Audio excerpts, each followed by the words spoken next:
There comes a moment when you realize that what you've been experiencing isn't just a repeating situation, it's a repeating pattern. The faces change, the names change, the circumstances change, but somehow the feeling remains the same. The same frustration, the same disappointment, the same fear, the same conflict, the same emotional experience showing up through different people and different situations. And for a long time, it can feel like life is doing something to you. Until one day, you begin to see something else. You begin to realize that life is not only repeating itself, that there's a hidden pattern that's been running it all along. And once you see the pattern, you can never unsee it. Because now an even deeper question emerges. If the pattern has been writing the story, then who was meant to be holding the pen? Welcome back to your Cosmic Sanctuary. It's your girl Elle, the Holistic Energy Alchemist. And here we explore the hidden architecture beneath the human experience. We decode consciousness, we decode reality, we decode the unseen structures that shape perception, identity, and the way we experience life itself. In part one of the Authority series, we explored the relationship between authority and authorship.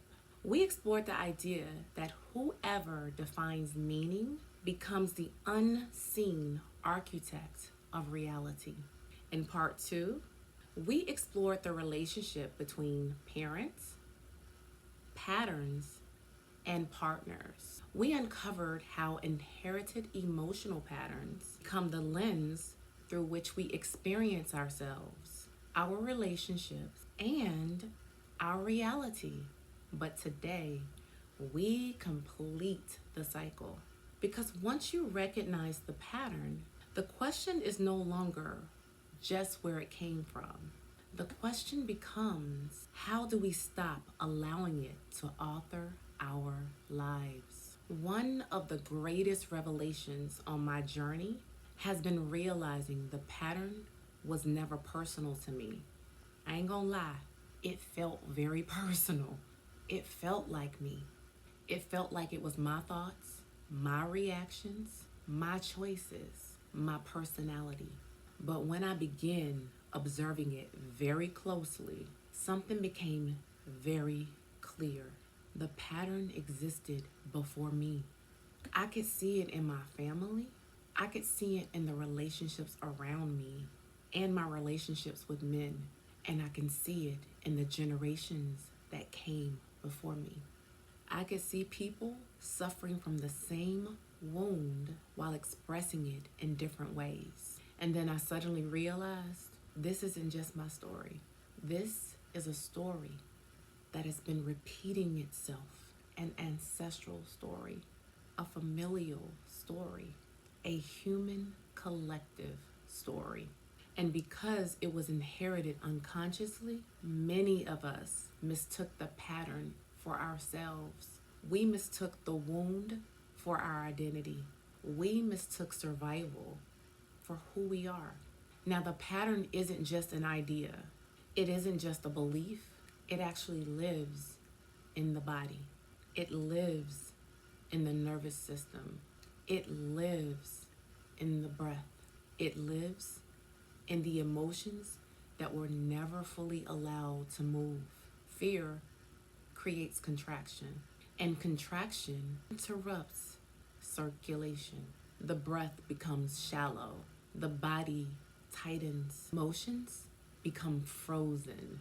And what becomes frozen begins repeating itself.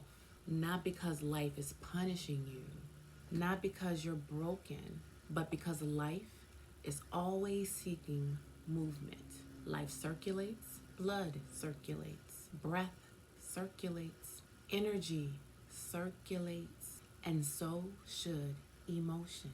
This is because life itself is movement, and what cannot move seeks opportunities in order to move again.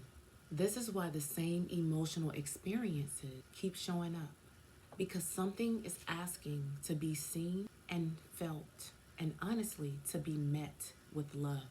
Something is asking to complete itself. And this is where everything begins to change. Because the moment you can observe the pattern in yourself, you are no longer completely inside of it. The moment you can witness the reaction, you are no longer only in the reaction. A space begins to open, a pause, a breath, and in that space, something beautiful begins to happen. You begin realizing this is not who I am. This is what I inherited. This is not my essence. This is a pattern asking to move through me. And that realization begins to change and shift everything for you. Because the pattern can only author your reality while you believe it is you.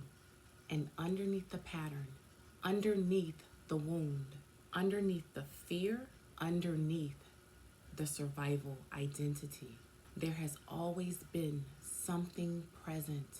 Your essence, your authentic expression, your soul, the part of you that was never wounded, the part of you that was never broken, the part of you that was never separate from its worth, its value, or its belonging, the part of you that never needed to earn its right to exist.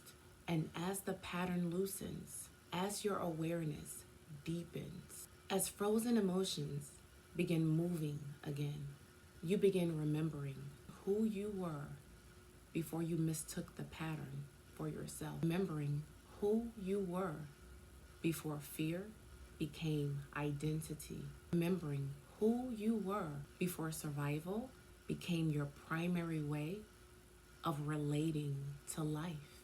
And this is where authorship begins to return. Because when the pattern is authoring your reality, your life feels very reactive.